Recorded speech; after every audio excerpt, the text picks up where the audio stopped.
Hey, bonjour tout le monde, j'espère que vous allez bien, bienvenue dans cette 45e vidéo dédiée à notre Prometheus, notre playlist Prometheus. N'hésitez pas à vous abonner pour ne pas manquer les prochaines vidéos, cliquez sur rejoindre si vous voulez soutenir la chaîne, parlez-en autour de vous, aidez-moi à faire connaître cette chaîne. L'objectif aujourd'hui c'est de découvrir Thanos un peu plus, en tout cas de faire un pas de plus vers Thanos. Pour cela on va installer le Prometheus Operator. Donc lors de la précédente vidéo on avait installé Minio, qui était le stockage S3, donc stockage objet dédié au sidecar Thanos et dédié également au storage gateway de Thanos. Donc dans la prochaine vidéo on installera Thanos lui-même.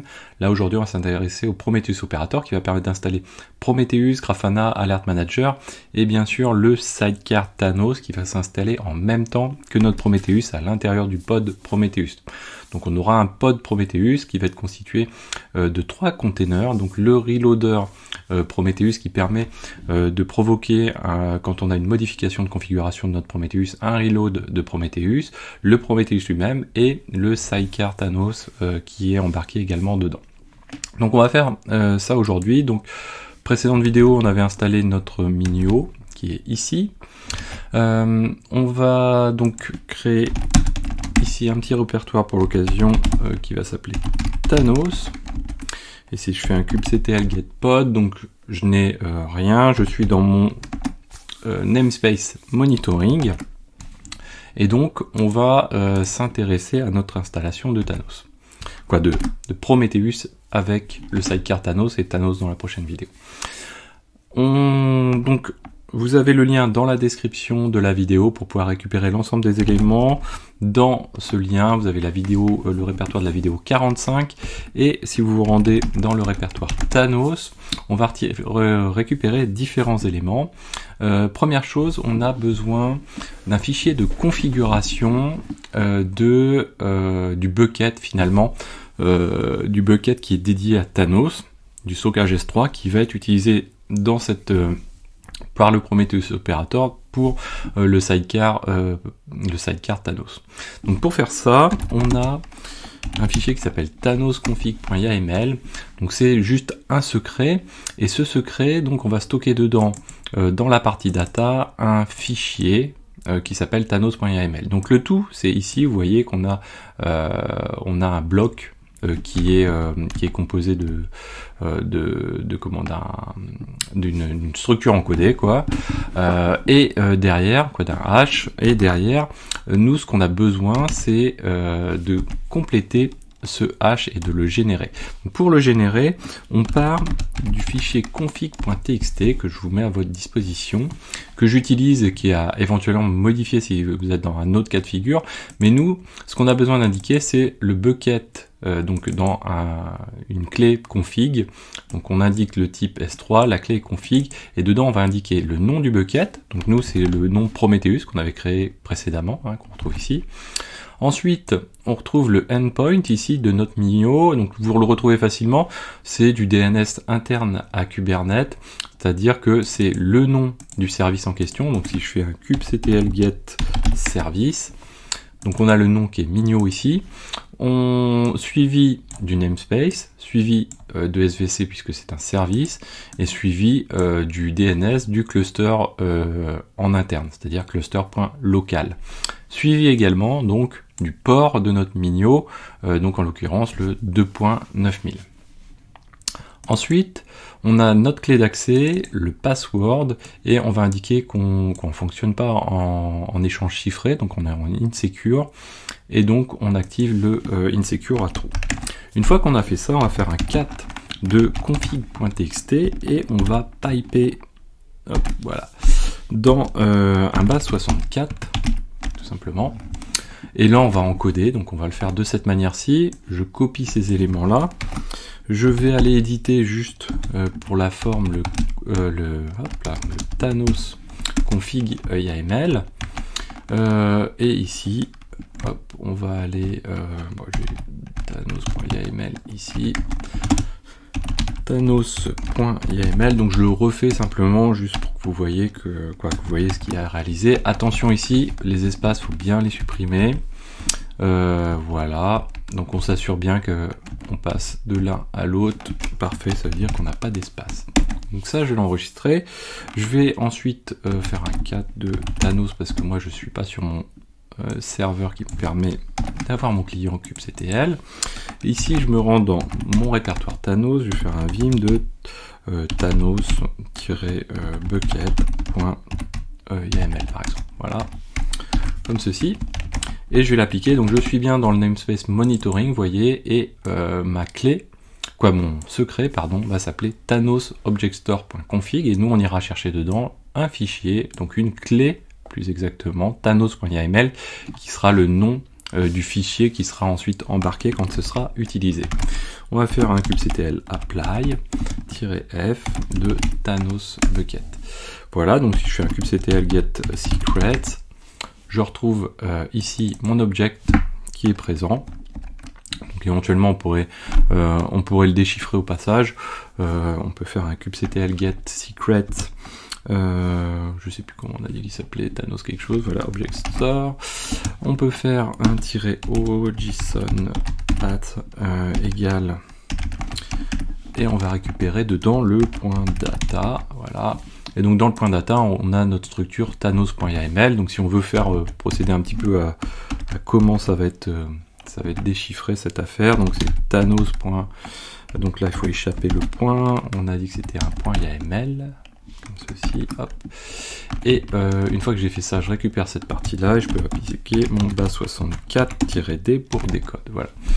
Donc parfait, vous voyez que notre contenu est correct, on n'a pas de souci. Maintenant on va pouvoir s'intéresser au Prometheus opérateur, qui est le bloc le plus important et le plus complexe en fait de tout ce qu'on va faire avec Thanos.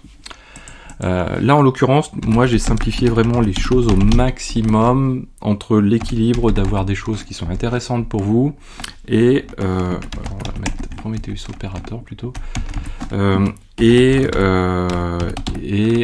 d'avoir quelque chose qui soit pas trop complexe, quoi. C'était un petit j'ai fait pas mal de tri par rapport aux choses. Donc en gros, qu'est-ce que c'est? C'est une Helm release qui s'intéresse donc à Prometheus Operator, en tout cas pour notre Prometheus Operator, la release name Prometheus Operator, et on fait appel à la chart que vous pouvez retrouver ici, qui est cette chart-ci, et donc sur le dépôt, on la retrouve dans le répertoire chart et cube Prometheus stack. Donc si vous le souhaitez, c'est même pas si vous le souhaitez, je vous invite vivement à la consulter. Vous pouvez l'ouvrir et vous voyez que le fichier de values, je pense que c'est l'une des charts les plus poussées, donnez-moi votre avis, mais les plus poussées en matière de chart, de Helm chart. Je pense que c'est l'une des plus complexes, avec le plus de variables, etc., qui installe vraiment beaucoup de choses. Donc dedans on retrouve vraiment beaucoup de choses, c'est-à-dire qu'on va retrouver les éléments de Prometheus Operator, les éléments du Prometheus lui-même, les éléments relatifs, vous voyez, tout ce qu'on peut installer avec à peu près, c'est ce genre de choses-là, c'est-à-dire qu'on va retrouver à la fois les exporteurs, le cube state metrics qui permet de récupérer des métriques pour cube, d'autres éléments également pour cube, le cube proxy, le kubelet, etc., le cube API server, vraiment beaucoup de choses. Ensuite, pour chacun des éléments, ce que je vous recommande également vivement, c'est que vous allez pouvoir fixer les versions d'image pour chacun des objets en question qu'on va voir tout à l'heure, donc fixer potentiellement les versions de ces images, etc., pour pas faire en sorte que si vous relancez la chart, vous la mettez à jour, tout de suite vous allez faire des sauts de version qui peuvent être potentiellement un petit peu dramatiques, en tout cas poser de réels problèmes. On a la possibilité d'activer des ingress également, on retrouve les service monitor, on verra ça plus tard, les services monitor, on en parlait lors des rules, recording rules, on va pouvoir ajouter des scrap config, alors c'était pas celui-ci mais on peut les retrouver également, la rétention, également la persistance de données au niveau de Prometheus. Nous on va pas mettre activer de persistance, mais comme je vous le dirai dans la vidéo de conclusion, c'est quand même préférable de le faire. On a notre Grafana aussi bien sûr, quelques éléments sur Grafana, la possibilité au niveau de Grafana de gérer également les data sources, de gérer l'activation des dashboards, etc.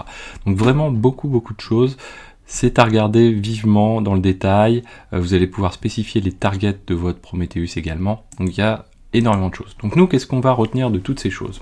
On va utiliser la chart dans cette version 30.01, c'est-à-dire la dernière version qui était disponible. On dit qu'on utilise donc la chart qui se nomme Cube Prometheus Stack, et la release name chez nous, ce sera Prometheus Operator.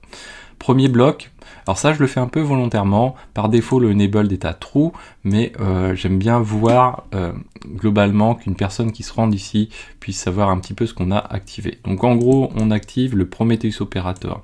Comme je vous disais, dans l'idéal il y a des petites choses à configurer, nous on passe les éléments par défaut. Le node exporter également, on est avec des éléments par défaut, on l'active, on pourrait fixer l'image, éventuellement rapatrier ces images sur votre registry interne et faire pointer ici l'image vers votre registry interne plutôt que d'aller la chercher sur le web ou sur le Docker Hub.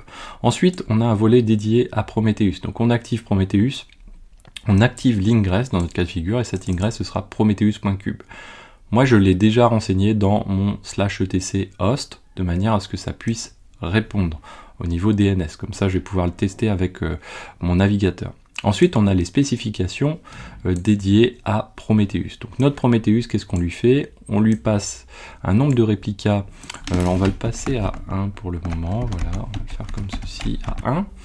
On lui active une rétention, donc comme je vous disais dans les vidéos d'introduction sur Thanos, la rétention, grosso modo, on a 2 heures de rétention minimum au niveau de Prometheus, et on sait qu'on a 2 heures pour que Thanos puisse récupérer les datas au niveau du storage gateway, et du coup on a une recommandation de Thanos qui nous dit en gros de faire x3 par rapport à cette durée là, donc du coup on passe à 6 heures.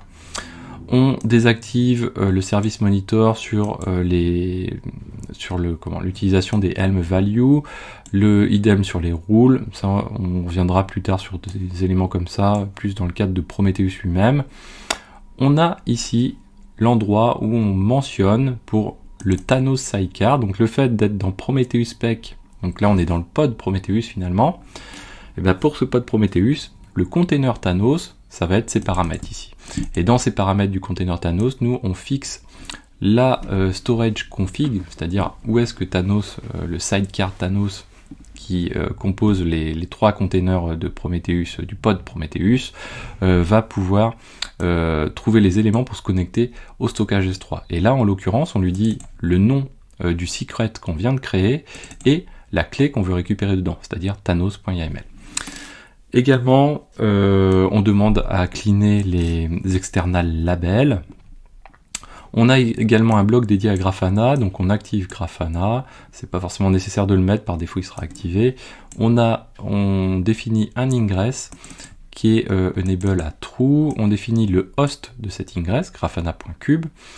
On définit également un password pour le compte admin de notre Grafana. Pour l'instant on n'utilise pas autre chose, et on active une data source par défaut. Cette data source par défaut va avoir besoin de se rendre dans le namespace monitoring et dans le Thanos Query Fontaine. Alors on aurait pu être plus détaillé, on aurait pu indiquer monitoring .svc.cluster local, ce DNS là fonctionne, et là en l'occurrence on va avoir un service qui va être créé automatiquement quand on va créer Thanos lors de la prochaine vidéo, qui s'appellera Thanos Query Fontaine, donc ce sera l'interface finalement de Thanos utilisable sur le port 9090. On définit ce type de data source en tant que Prometheus dans Grafana, puisque ça s'interroge de la même manière en PromQL.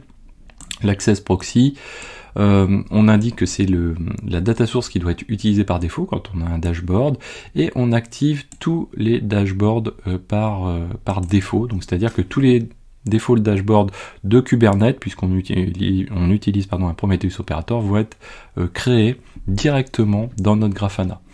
Ensuite, on a quelques éléments complémentaires au niveau du sidecar. Donc là, c'est le sidecar de Grafana, hein, attention. C'est-à-dire qu'on le default data source est disable. Donc ça veut dire qu'on n'a pas de data source par défaut. Pour le Default data source enable à false, pardon. Du coup, on ajoute notre data source, mais on supprime la data source qui est par défaut en fait dans celle de Grafana. Voilà. Ensuite, on a le Kube Controller Manager, qui est un autre service que l'on active. On définit son service, c'est-à-dire le moyen de pouvoir le joindre, ce Kube Controller Manager, pour qu'il puisse nous fournir, pour qu'on puisse se connecter dessus. On a le Service Monitor, on reverra plus tard les Service Monitor. Donc là, on l'active. Le Service Monitor, ce qu'il fait, c'est qu'il utilise Prometheus, l'opérateur Prometheus, qui a un objet spécifique qui s'appelle Service Monitor et qui permet de définir sous forme d'objet Kubernetes quels éléments doivent être scrappés par notre Prometheus. Et on va pouvoir créer plein de ressources comme ça qui vont faire des liens entre les pods à scraper, le port qui correspond et la configuration de Prometheus. Et ça, c'est ce qu'on appelle le Service Monitor. On verra ça plus tard. Ensuite, on active le Kubestate Matrix. On active également le monitoring de etcd, même si nous, il ne fonctionnera pas puisque tout ce qui est CA ici n'est pas défini. Il nous faudrait créer un secret qui se nomme comme ceci, etcd cert, et dedans créer une clé CA-CRT, une clé health-check, une clé health-check et un certificat qui correspond. Et ici, un certificat de CA. Là, nous, c'est pas notre cas. Il faudrait aller les récupérer et faire les choses. Ensuite, on a Kube Scheduler également. Donc lui, même chose que pour le Kube Controller Manager. Donc il y a encore pas mal d'autres choses qu'on pourrait activer, mais on va se limiter à ça. Donc un service et le fameux Service Monitor. Donc là, on va enregistrer tout ça et on va l'appliquer du coup. Donc ctl apply-f de notre Prometheus operator. Donc c'est parti. Donc on va faire un kubectl get pod. Alors un kubectl get elm release. On regarde, donc il est en mode installing. Kubectl get pod. Donc là c'est parti. Donc vous voyez qu'il y a un premier pod qui est lancé d'admission, c'est-à-dire que c'est lui qui va commencer à installer vraiment l'initialisation de tout l'ensemble qui est nécessaire pour le Prometheus operator. Ensuite, il est parti pour faire l'installation du Prometheus Operator, du Kubestate Metric et des premières métriques remontées par du Node Exporter. Donc là, ça va être les métriques de base de nos nodes. Donc là, il vient de le faire. Ensuite, derrière, il commence l'initialisation du Prometheus proprement dit, ici. Et du Grafana et également du Alert Manager. Donc si on regarde, voilà, il est en train de le faire. Donc on va le laisser faire Alert Manager, Grafana, et ensuite donc du coup il va initialiser ici notre Prometheus. Voilà, donc là maintenant il va initialiser réellement le Prometheus puisque les autres sont installés. Ça va mettre quelques secondes quand même. En plus il faut qu'il télécharge toutes les images, rappelons-le à chaque fois. Donc suivant le débit disponible, ça peut mettre un petit peu de temps. Voilà. J'ai pas des ressources non plus de folie. Voilà, donc là il est parti, et vous voyez qu'il est à 2 sur 3, donc ça veut dire qu'on a 2 containers qui tournent sur les 3, et donc il en reste encore un qui va arriver très bientôt, et on va aller regarder, on va aller jeter un petit coup d'œil. Alors, hop là, pardon. Kubectl pod, on va aller jeter, voilà, là il vient de le faire, on va aller jeter un petit coup d'œil dans la constitution de ce pod. Donc on va faire un kubedescribe, on a le choix, kubedescribe pod, on aurait pu passer par le YAML. Là on retrouve donc les events, mais dans ces events, alors vous retrouvez ici, voilà, il a créé le Thanos Sidecar, ça veut dire que dans ce pod, on retrouve, ça c'est très important à avoir ça en tête, on va retrouver donc différents volumes montés, y compris notre volume relatif à notre secret Thanos, et derrière on va retrouver le Thanos Sidecar qui est un premier container qu'on retrouve ici, donc le Thanos en version 0.24, ce Sidecar, donc qui est défini par défaut dans la charte, on aurait pu surcharger les choses avec dans notre fichier de values.